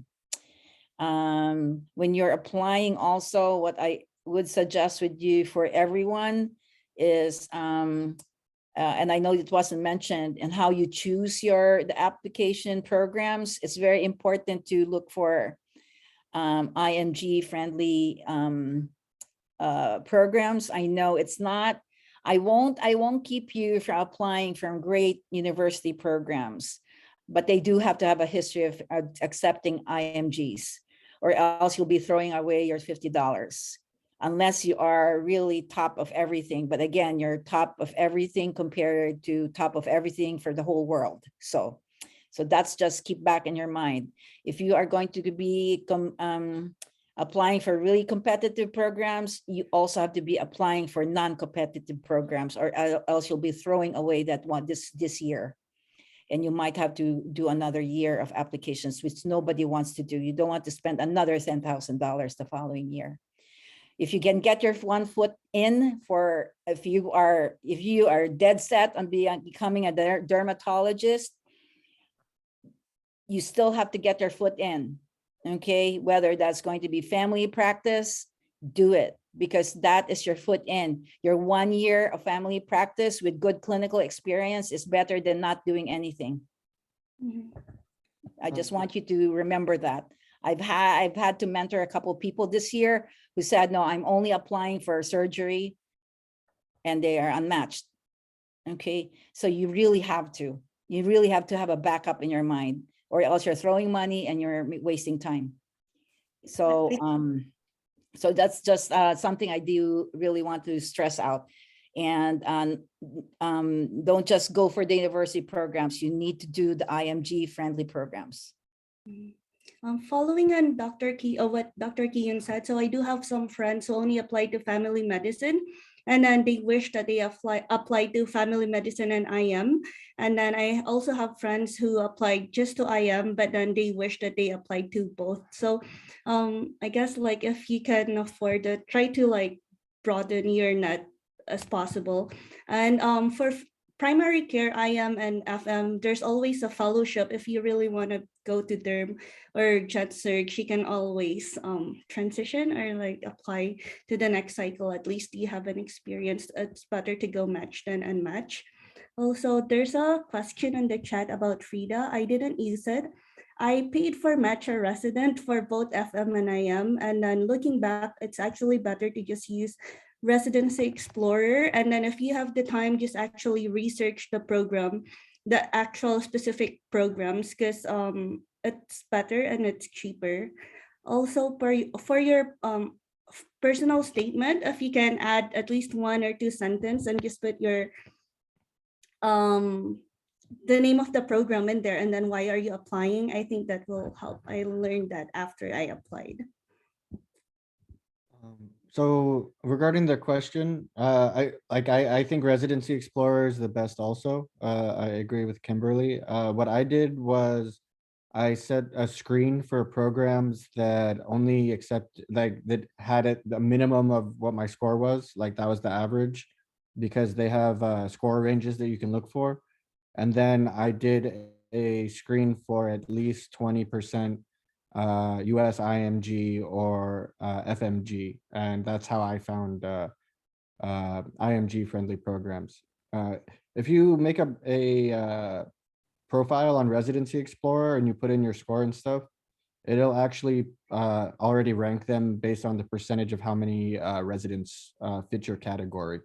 Another thing that you can do is you can look at the program's website and look at their current residents. Do they have a bunch of foreign names? Are they all from, is everyone Indian? Like, because if there's a bunch of foreign names on there, sometimes you can actually look at their schools that they graduated from also. But if you're really interested in a program, looking at their current residents is a good way to see if it's if the grass is green, if you should even think about applying to that program.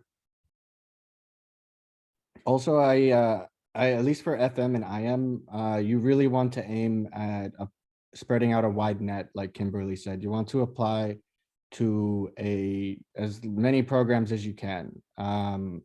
Every interview that you get is another option of matching, you know, and the algorithm favors people that have more interviews in matching, 100%. Yeah, I agree with Findley. The more interview you have, the higher chance you'll match, and that's the most important thing for us, I think. And for FM and IM, if you can, for your OSCE, if you can afford not to pay for your observership or for the observership, try not to pay. There are a lot of doctors that are willing to help. Message us, message Dr. Kian. We'll connect you to people who are willing to help. No, there's no limit to how many programs you can apply to. You can apply to all of them, but I wouldn't suggest applying to all of them because a lot of them are not IMG friendly. So using your screens would, in Residency Explorer, would help you to weed out programs where you really shouldn't really bother applying to. Like, you can throw some Hail Marys, you know, maybe you'll get an interview at some nice places, even if your score is a little low. But I would really use the screens and follow them because, like I said, this is a numbers game. And if they have more applicants that fit your profile, then you're more likely to get an interview there.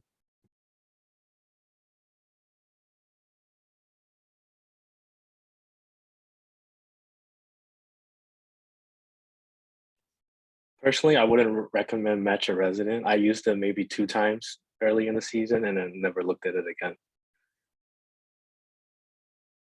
I use agree. I regret paying for Metro Yeah, residence. and it's not for Residency free. Explorer is amazing, you guys. It's made by the AAMC, I believe, and it's basically an improved version of Frida. I believe Frida is not updated anymore, so that is not that reliable, I guess. Yeah, Matcha Resident is basically the new Frida, and it's way Yeah, better. but they require a payment, right? I think. Oh, I'm sorry, not Matcha Resident, Residency Explorer. I'm Yeah, so sorry. I yeah, didn't mean that's to very say that. Yeah, residencyexplorer.org is the new Frida, and it's a great website. Very, very helpful. It'll save you a lot of money, and it'll give you a lot of very important information.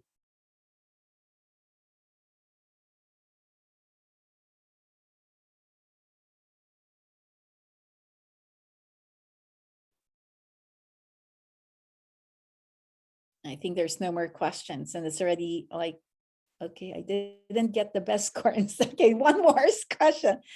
Now that step one is pass and fail, does a 6-8 hold for cutoffs?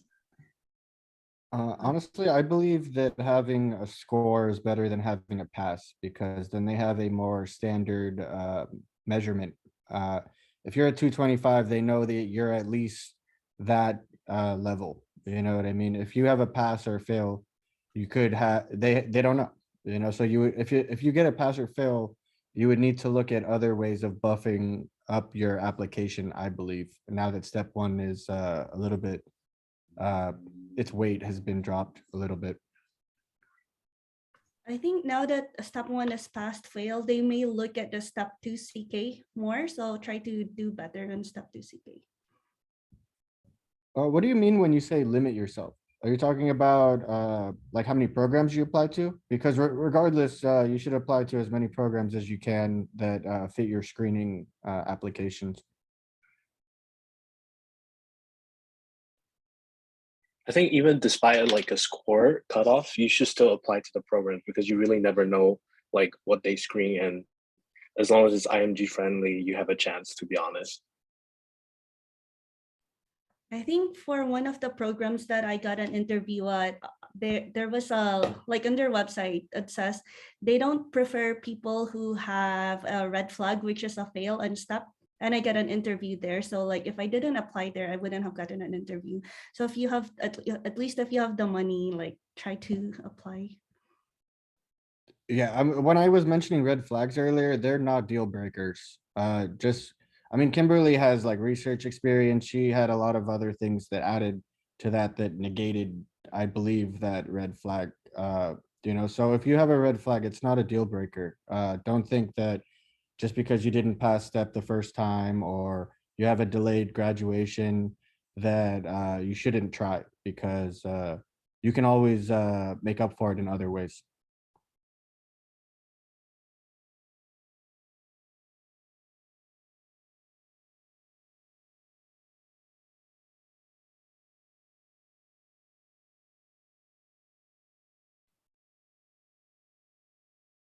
A lot of the people that I spoke with in, especially in pathology, a lot of the people have red flags. Usually they're more than 5 years out from graduation. A lot of them are actually pathologists in their home country and they've done research, been working for years. A lot of them are in their like 40s, like they're already uh, a lot older than me in age, and most of them matched. Like some of them got a lot more interviews than I did because they had better scores, even though they had other red flags. So it's always good to don't let a red flag deter you, is what I'm trying to get at.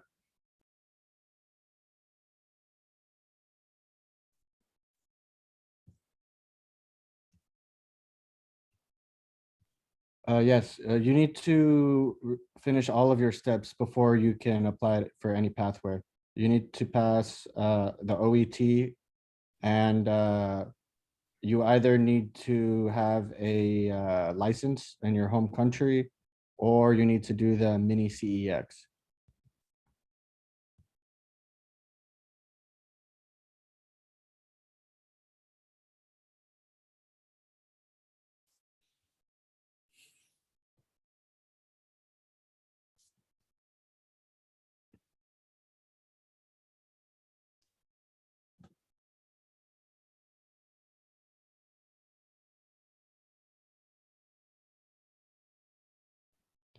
And then also to add to what Jared just said in the chat box, which is very good information, the cutoffs that they post on Residency Explorer are averages also. So some people may be above that, some people may be below it.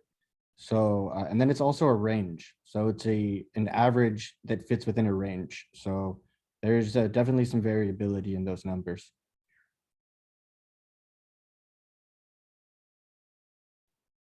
If you, yeah, you just need the OET. If you have your license, you go through pathway 1.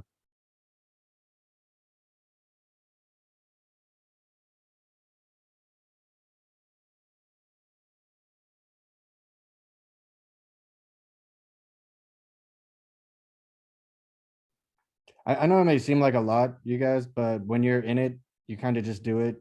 It's kind of like clerkship, I guess. You kind of look back and you're like, wow, that was crazy. But once you're in the process, you just keep pushing through one step at a time, and hopefully everything works out.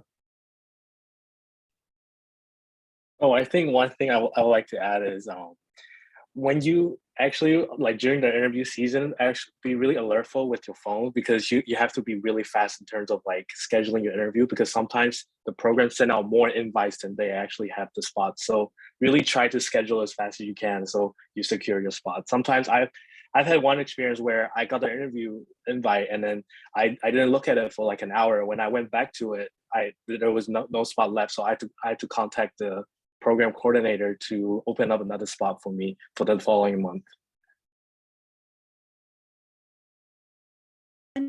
One of the tips that I was given is to download the Google Mail, because it would give notifications to the phone. So if once you send your application, make sure to download the Google Mail app so that whenever you get an email that shows up, and then just open it right away and schedule your interview. To answer the pathway question, I actually just recently saw that CHED and PASCU have been accredited. So schools from the Philippines who are accredited by PASCU or CHED could actually go ahead with pathway 3. So that is what I've read, but I'm not so sure if it's not. Yeah, Yes, my I've read information that. is from last year. I'm not sure if the Yeah. accreditation went through or not. Yeah, last year I emailed the World Federation Medical, whatever, and they said that the PASCU and CHED's application is still in process and they would probably approve it by the end of 2021.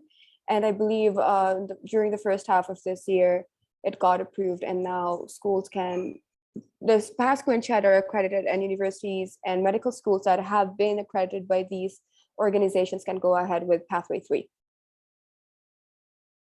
But yeah, it's only for those who graduated after January 2021, on or after Jan 2021. You could go ahead and search the website for that if you would like, but that is what I've read. That would have been really nice last year. Yeah, exactly. I was like, why? But yeah, our Yeah. applications were at September, right? So by then it hasn't been accepted. The processing of CHED and PASCU's applications haven't been accepted. Yeah, last year we were cutting it very, very close. It was so stressful. I mean, pathway 6 approval came in, I don't know, in August, or was it in July? It was really a clutch situation. I mean, It oh was my I think God. August. It's like in late Yeah, August. August, it was and really scary. Yeah. you couldn't do it until like September, and then Yeah, then you had to have it done by like the 29th. Like, it was really Even before, stressful. if you want to be certified before the deadline. yeah, it was a scramble. So I'm glad that hopefully pathway 3 is good. Certification, yeah, it takes like 1 to 2 weeks if you do all of your things properly. Like I said, in my situation, I didn't upload my diploma to their website. I thought that the school was responsible for it, and I didn't get certified until halfway through the interview season. So, and I didn't even find out that I made that mistake until I talked to some other applicants, some of my friends that are here today, actually. So make sure you don't make a stupid mistake like I did. Make sure you look at all of the requirements and get them in.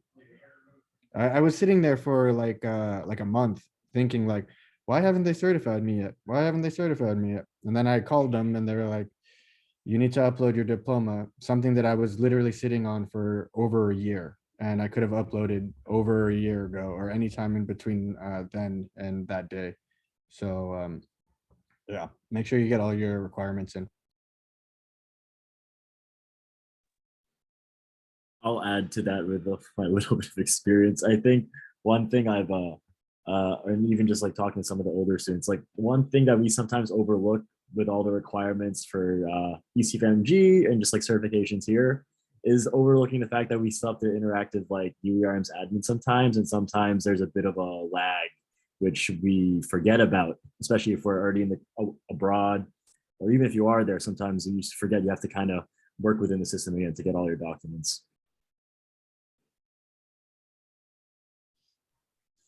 If you have an account, I believe that you can upload your diploma, but you need to have your number, your USMLE. That's like a 7-digit number, I believe, or something like that.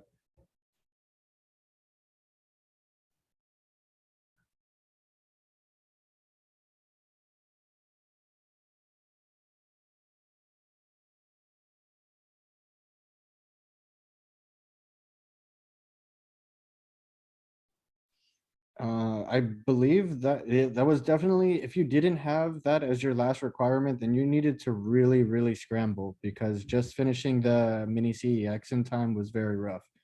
So I do believe that was probably all of our last requirements. I'm not sure though if anyone has a different experience here.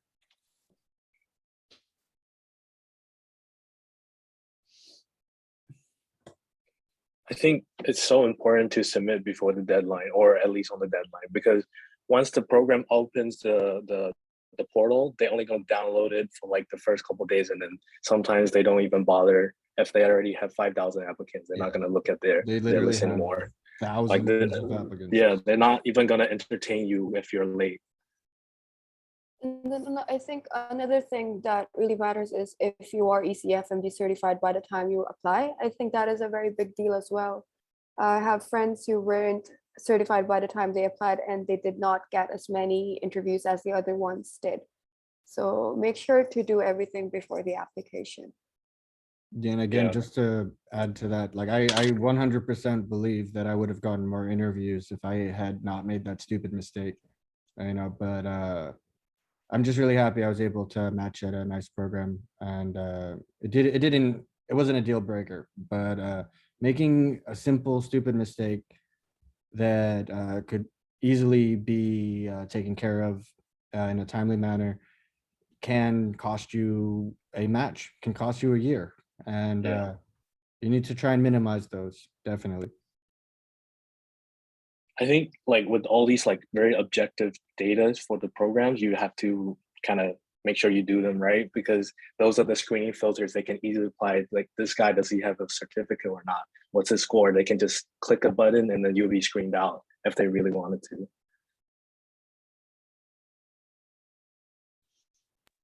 I think if you can get everything uploaded while you're in the Philippines, because it's hard to, well, it's hard to facilitate everything once you're in America. For example, for me, I did get all my stuff uploaded before I went back to America, so that I didn't have to worry about it.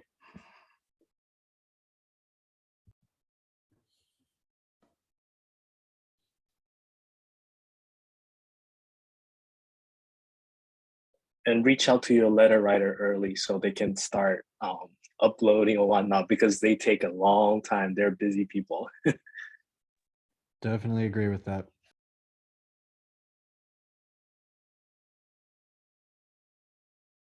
And you want to time your USCE so that you can get your letter before applications if possible. Like Dr. Keon said, if it's not possible, you can get a letter from someone else and get your USCE after September. But in all reality, you want to have all of your letters of recommendation by the time that you submit your application.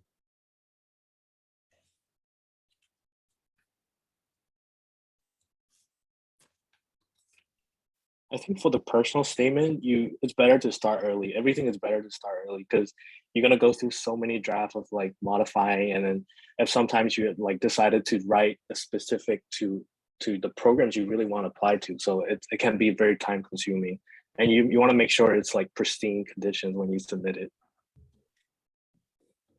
Yeah, you can definitely tailor your letters for each program. And if you want to get that in depth to increase your chances, I think it would be helpful. But like I didn't though. I didn't. I personally didn't do that. I didn't was do that. lazy. I didn't do that. I did a generalized statement, why I enjoy pathology, how I found medicine, and different experiences that I had in pathology that pulled me towards the field. You know, at least for the specialty that I'm in, commitment is a very big thing because a lot of people like to apply to it as a backup because it's known to be more IMG friendly. And they get a lot of people who get into programs and then they drop out to go into other residencies or something. And they try really hard to avoid that. So again, back to what I said, you want to pick your specialty and you want to throw all of your resources at it. Like IM and FM are under the same category. You can definitely apply to both of those. Like a primary care, it would be all right to throw your resources at all of the primary care. But in terms of going for something more niche like emergency medicine or pathology or something, showing a full commitment really means a lot. And if you're not fully committed, it will show during your interview.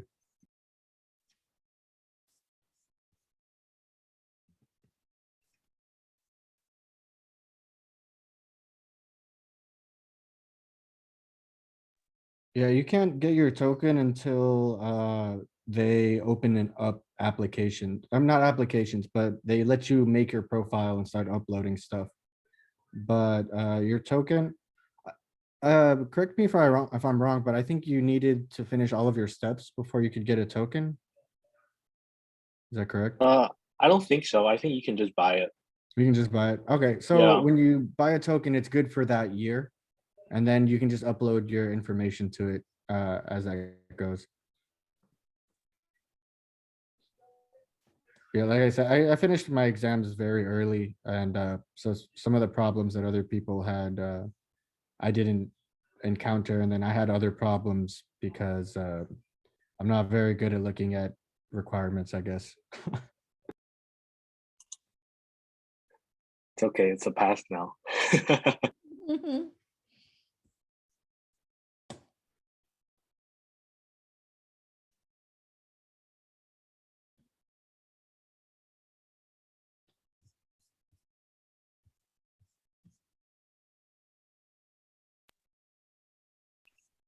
I feel like this might sound redundant, but definitely reach out to people who are applying the same year as you because you'll kind of keep each other in checks and balance in terms of what you need to do and what you need to upload. And that's what I did this year with, Jared and John and Zaid and Isaac. So it was definitely very helpful. And especially at times I needed to vent when I didn't have any interviews. Yeah, and also like just having someone to talk to, it's very stressful. Even if you're preparing for your steps or something, just having someone to talk to about the process, what's going on, bounce ideas off of, is very helpful. I took my exams early, so I didn't have a lot of people to talk to about it, but I did speak with people who had matched before me. I talked to.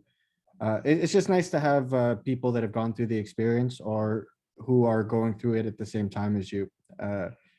It's extremely helpful.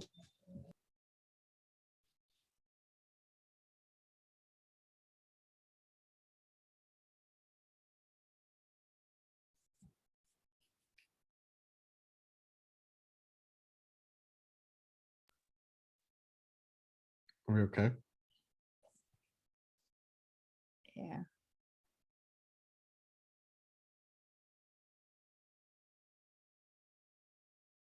Okay, it's 11 o'clock now here in the East Coast, so I don't know what time it is for other people, but it's thank you, everyone. I'm so proud of you. It's really great to see you all, and I hope to see you and submit your cases for that Young Alumni Travel Grant. It's an opportunity for us to meet you. And I hope we cross our paths will cross one way or another. Okay. Congratulations to everyone. Thank you. Thanks, everybody. Thanks Thank again, you. Dr. Keon. Yes, Wouldn't be here without your help. I appreciate it. no problem. And I yeah, wouldn't be here Dr. without your help, Keon. Dr. Keon. Thank you so much. yes, yes. And it's and this and I love this because our saying in the young alumni is just pay it forward. And this is an example of what you're doing. Thank you also to you. Thank you, everyone. Good luck starting July. Oh, good luck on your, it's going to be fun. Good luck, guys. Good luck. Take care. Bye, All everybody. right. Thank you so Bye-bye. much, everyone. John, I'll see you.